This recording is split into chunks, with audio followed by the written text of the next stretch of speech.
ਬਿਸਮਿल्लाहिर्रहमानिर्रहीम ਤੇ अस्सलाम वालेकुम। 24 ਜਨਵਰੀ ਪਾਕਿਸਤਾਨ ਦੇ ਵਿੱਚ ਜੁਮੇ ਦੀ ਦੁਪਹਿਰ ਤੇ ਅੱਜ ਦੇ ਪੰਜਾਬੀ ਵੀਲੌਗ 'ਚ ਚੜ੍ਹਦੇ ਤੇ ਲਹਿੰਦੇ ਪੰਜਾਬ ਦੇ ਸੱਜਣਾ ਤੇ ਮਿੱਤਰਾਂ, ਭੈਣਾਂ ਤੇ ਭਰਾਵਾਂ, ਮਾਵਾਂ ਤੇ ਬਜ਼ੁਰਗਾਂ ਨੂੰ ਜੀ ਆਇਆਂ। ਅੱਜ ਦੀ ਪਹਿਲੀ ਖਬਰ ਜਿੱਤੇ ਚਾਨਣ ਪਾਉਣਾ ਉਹ ਖਬਰ ਪਾਕਿਸਤਾਨ ਦੀ ਪਾਰਲੀਮੈਂਟ ਤੋਂ ਹੈ। ਪਾਕਿਸਤਾਨ ਦੇ ਵਿੱਚ ਇਸ ਵੇਲੇ ਇਹ ਤਾਂ ਤੁਹਾਨੂੰ ਪਤਾ ਹੀ ਹੈ ਕਿ ਪਿਛਲੇ 1 ਸਾਲ ਦੇ ਵਿੱਚ 1.25 ਕਰੋੜ ਬੰਦਾ ਹੋਰ ਗੁਰਬਤ ਦੀ ਲਕੀਰ ਤੋਂ ਥੱਲੇ ਚਲਾ ਗਿਆ। ਇਹ ਤੁਸੀਂ ਟਰਮ ਅਕਸਰ ਸੁਣਦੇ ਹੋ, ਗੁਰਬਤ ਦੀ ਲਕੀਰ ਤੋਂ ਥੱਲੇ ਕੀ ਹੈ, ਇਹਦੇ ਵਾਲੇ ਪਾਸੇ ਤੇ ਆਉਣੇ ਕੀ ਹੈ, ਲੇਕਿਨ ਖਬਰ ਕੀ ਹੈ ਉਹ ਪਾਕਿਸਤਾਨ ਦੀ ਪਾਰਲੀਮੈਂਟ ਤੋਂ ਹੈ।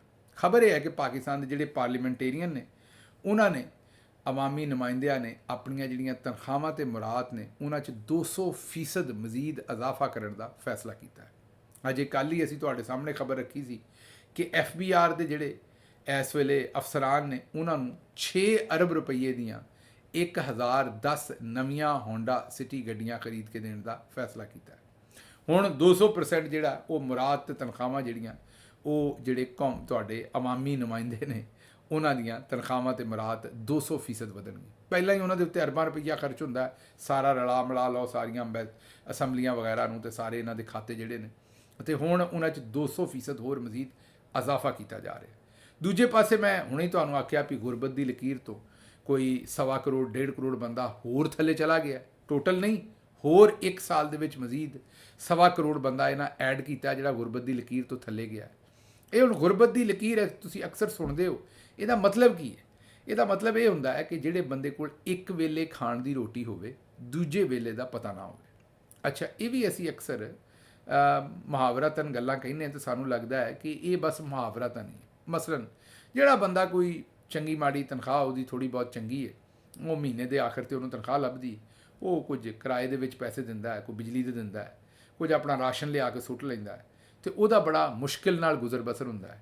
ਉਹਨੂੰ ਤੁਸੀਂ ਗੁਰਬਤ ਦੀ ਲਕੀਰ ਤੋਂ ਥੱਲੇ ਨਹੀਂ ਆਖੋਗੇ, ਕਿਉਂਕਿ ਉਹਦੇ ਕੋਲ ਘਰ ਹੈ, ਚਲੋ ਗੋਸ਼ਤ ਖਾਣ ਨੂੰ ਨਹੀਂ ਹੈ ਅਤੇ ਦਾਲ ਹੈਗੀ ਹੈ, ਉਹਦੇ ਕੋਲ ਦੂਜੇ ਵੇਲੇ ਦੀ ਰੋਟੀ ਦਾ ਕੋਈ ਨਾ ਕੋਈ ਬੰਦੋਬਸਤ ਮੌਜੂਦ ਹੈ। ਗੁਰਬਤ ਦੀ ਲਕੀਰ ਤੋਂ ਥੱਲੇ ਉਹ ਲੋਕ ਹੁੰਦੇ ਨੇ ਜਿਨ੍ਹਾਂ ਦੇ ਕੋਲ ਘਰ ਦੇ ਵਿੱਚ ਰਾਸ਼ਨ ਨਹੀਂ ਹੁੰਦਾ, ਜਿਹੜੇ ਹਫਤੇ ਦਾ ਸੌਦਾ ਨਹੀਂ ਖਰੀਦ ਸਕਦੇ, ਦਿਨ ਦੇ ਦਿਨ ਦਾ ਸੌਦਾ ਖਰੀਦਦੇ ਨੇ। ਅੱਜ ਮਜ਼ਦੂਰੀ ਕੀਤੀ ਅਤੇ ਅੱਜ ਹੀ ਸੌਦਾ ਖਰੀਦਿਆ, ਓਨਾ ਕੀ ਦੁੱਧ ਲਿਆ ਸਕਦੇ ਨੇ, ਓਨਾ ਕੀ ਘਿਓ ਲਿਆ ਸਕਦੇ ਨੇ, ਓਨੀ ਕੀ ਦਾਲ ਲਿਆ ਸਕਦੇ ਨੇ।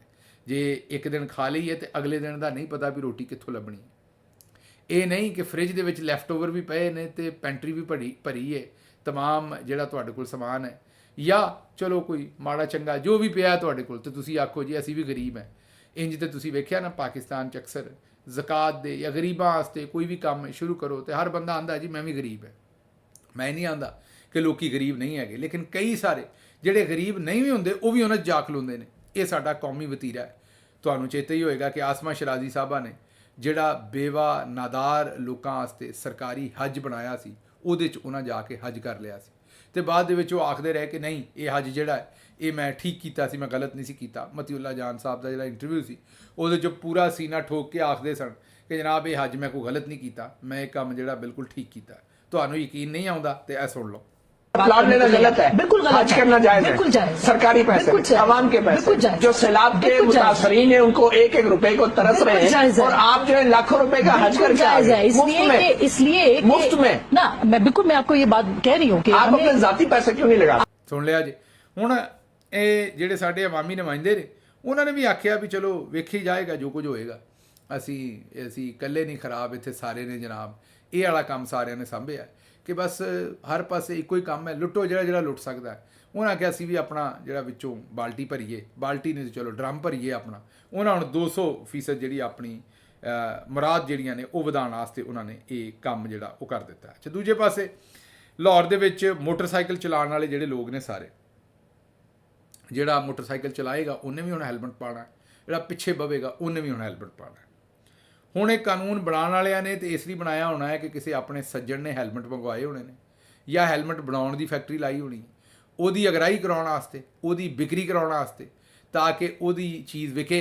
ਅਤੇ ਉਹਨਾਂ ਕਾਨੂੰਨ ਇਹੋ ਜਿਹਾ ਬਣਾ ਦਿੱਤਾ ਹੁਣ ਲੋਕਾਂ ਨੂੰ ਹੈਲਮਟ ਖਰੀਦਣੇ ਪੈਣਗੇ। ਮਾਜ਼ੀ 'ਚ ਸਾਰਾ ਕੁਝ ਹੋ ਚੁੱਕਿਆ ਹੈ। ਇਹ ਮੈਂ ਕੋਈ ਤੁਹਾਨੂੰ ਐਸੀ ਗੱਲ ਨਹੀਂ ਅਨਹੋਣੀ ਦੱਸਦਾ ਕਿ ਜਿਹੜੀ ਪਾਕਿਸਤਾਨ 'ਚ ਨਹੀਂ ਹੋਈ। ਮਾਜ਼ੀ 'ਚ ਕਾਨੂੰਨ ਬਣਾਏ ਹੀ ਇਸ ਲਈ ਜਾਂਦੇ ਨੇ ਕਿ ਕਿਸੇ ਆਪਣੇ ਨੂੰ ਫਾਇਦਾ ਦੇਣਾ ਹੁੰਦਾ ਹੈ। ਇਹ ਕਾਨੂੰਨ ਤਾਂ ਉਹਨਾਂ ਇਸ ਲਈ ਬਣਾਇਆ ਹੋਏਗਾ, ਲੇਕਿਨ ਇਹਨੂੰ ਛੱਡ ਦੇਣੇ 1 ਮਿੰਟ ਵਾਸਤੇ।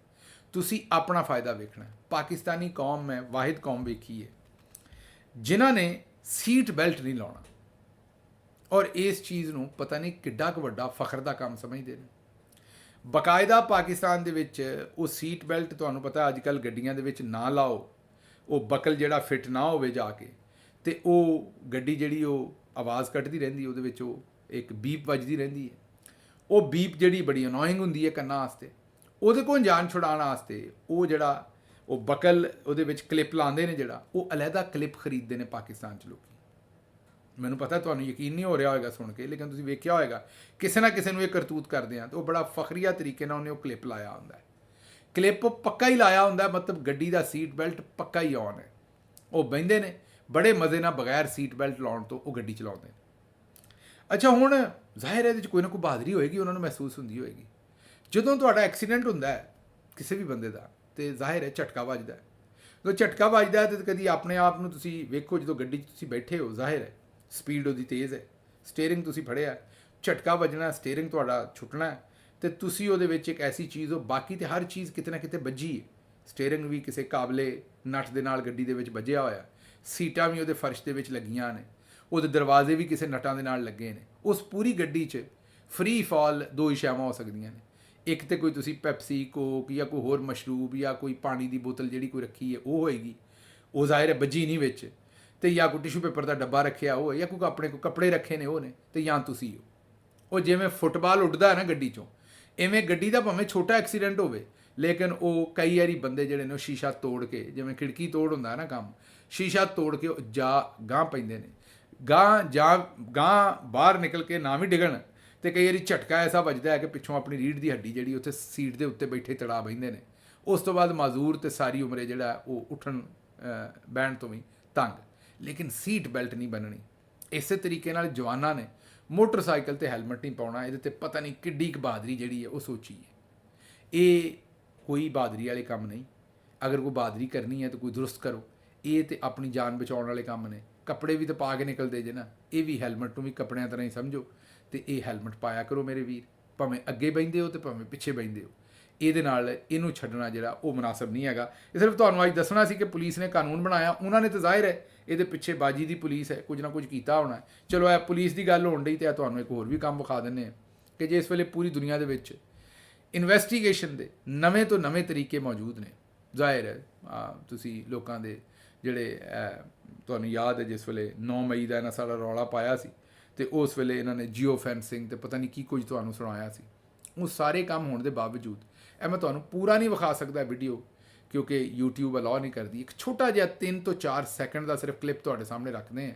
ਇਹ ਨਾਲ ਤੁਸੀਂ ਸਕਰੀਨ ਤੇ ਦੇਖ ਰਹੇ ਹੋ। ਆਵਾਜ਼ ਇਹਦੀ ਮੈਂ ਨਹੀਂ ਸੁਣਾ ਸਕਦਾ ਤੁਹਾਨੂੰ। ਉਹਦੀ ਵਜ੍ਹਾ ਹੈ ਕਿ ਉਹ ਬੰਦਾ ਇਸ ਬੁਰੇ ਤਰੀਕੇ ਨਾਲ ਚੀਖਾਂ ਮਾਰ ਰਿਹਾ। ਉਹਦੇ ਹੱਥ ਬੰਨੇ ਨੇ ਔਰ ਉਹਨੂੰ ਪੁੱਠਾ ਲਟਕਾਇਆ ਹੱਥਾਂ ਦੇ ਭਾਰ ਤੇ ਸਾਰਾ, ਔਰ ਉਹਦੇ ਮੋਢੇ ਭਾਵੇਂ ਨਿਕਲ ਜਾਣ ਵਿਚਾਰੇ ਦੇ, ਉਹਦੇ ਹੱਥ ਪਿੱਛੇ ਬੰਨ੍ਹ ਕੇ ਤੇ ਉਹਨੂੰ ਉੱਤੇ ਲਟਕਾ ਦਿੱਤਾ ਹੈ। ਤੇ ਸੋਚੋ ਉਹਨੂੰ ਸਾਰੀ ਜ਼ਿੰਦਗੀ ਵਾਸਤੇ ਮਾਜ਼ੂਰ ਕਰ ਦੇਣਗੇ। ਲੇਕਿਨ ਨਾ ਉਹਨਾਂ ਨੂੰ ਸ਼ਰਮ ਆਉਣ ਡਈ, ਜਿਹੜੇ 3 ਥੱਲੇ ਬੈਠੇ ਨੇ ਗੰਦੀਆਂ ਉਹਨੂੰ ਮਾਂ ਭੈਣ ਦੀਆਂ ਗਾਲਾਂ ਕੱਢਣ ਡਏ ਨੇ, ਤੇ ਇਹ ਇਨਵੈਸਟੀਗੇਸ਼ਨ ਹੋਣ ਡਈ। ਦੱਸੋ ਇਹਨਾਂ ਤਿੰਨਾਂ 'ਚੋਂ ਕਿਸੇ ਨੂੰ ਲਟਕਾ ਦਿਓ ਤੇ ਜੋ ਮਰਜ਼ੀ ਮਨਵਾ ਲਓ। ਇਹਨਾਂ ਤਿੰਨਾਂ 'ਚੋਂ ਲਟਕਾ ਕੇ ਤੇ ਭਾਵੇਂ ਇਹਨਾਂ ਕੋਲੋਂ ਕਿਸੇ ਨੂੰ ਮਨਵਾ ਲਓ ਵੀ ਜਿਹੜਾ ਸਦਰ ਕੈਨੇਡੀ ਨੂੰ ਮਾਰਿਆ ਸੀ ਅਮਰੀਕਾ ਦੇ ਵਿੱਚ, ਉਹ ਇਹਨਾਂ ਤਿੰਨਾਂ 'ਚੋਂ ਕਿਸੇ ਨੇ ਮਾਰਿਆ ਸੀ। ਜੋ ਮਰਜ਼ੀ ਇਹਨਾਂ ਕੋਲ ਮਨਵਾ ਲਓ। ਉਹ ਤੁਹਾਨੂੰ ਦੱਸਿਆ ਨਾ, ਜਦੋਂ ਬੰਦੂਕ ਦਾ ਮੁਕਾਬਲਾ ਬੰਦੂਕ ਨਾਲ ਹੁੰਦਾ ਤਾਂ ਨਤੀਜਾ ਹੋਰ ਹੁੰਦਾ। ਬੰਦੂਕ ਦਾ ਮੁਕਾਬਲਾ ਮਾਸੂਮ ਬੰਦੇ ਨਾਲ, ਨਿਹੱਤੇ ਨਾਲ ਹੋਵੇ ਤਾਂ ਮੁਕਾਬਲਾ ਹੋਰ ਹੁੰਦਾ। ਇਹ ਸਾਡੀ ਪੁਲਿਸ ਵੀ ਜਾਨਵਰ ਬਣੀ ਹੈ, ਸੁਸਾਇਟੀ ਪੂਰੀ ਜਾਨਵਰ ਬਣੀ। ਜਦੋਂ ਤੱਕ ਕਿਸੇ ਹੋਰ ਨਾਲ, ਆਪਣੇ ਨਾਲ ਧੱਕਾ ਨਹੀਂ ਹੁੰਦਾ, ਦੂਜੇ ਨਾਲ ਹੁੰਦਾ, ਉਹਨੂੰ ਮਹਿਸੂਸ ਹੀ ਨਹੀਂ ਕਰਦੇ ਅਸੀਂ। ਕੋਈ ਲੈਣ ਦੇਣ ਹੀ ਨਹੀਂ।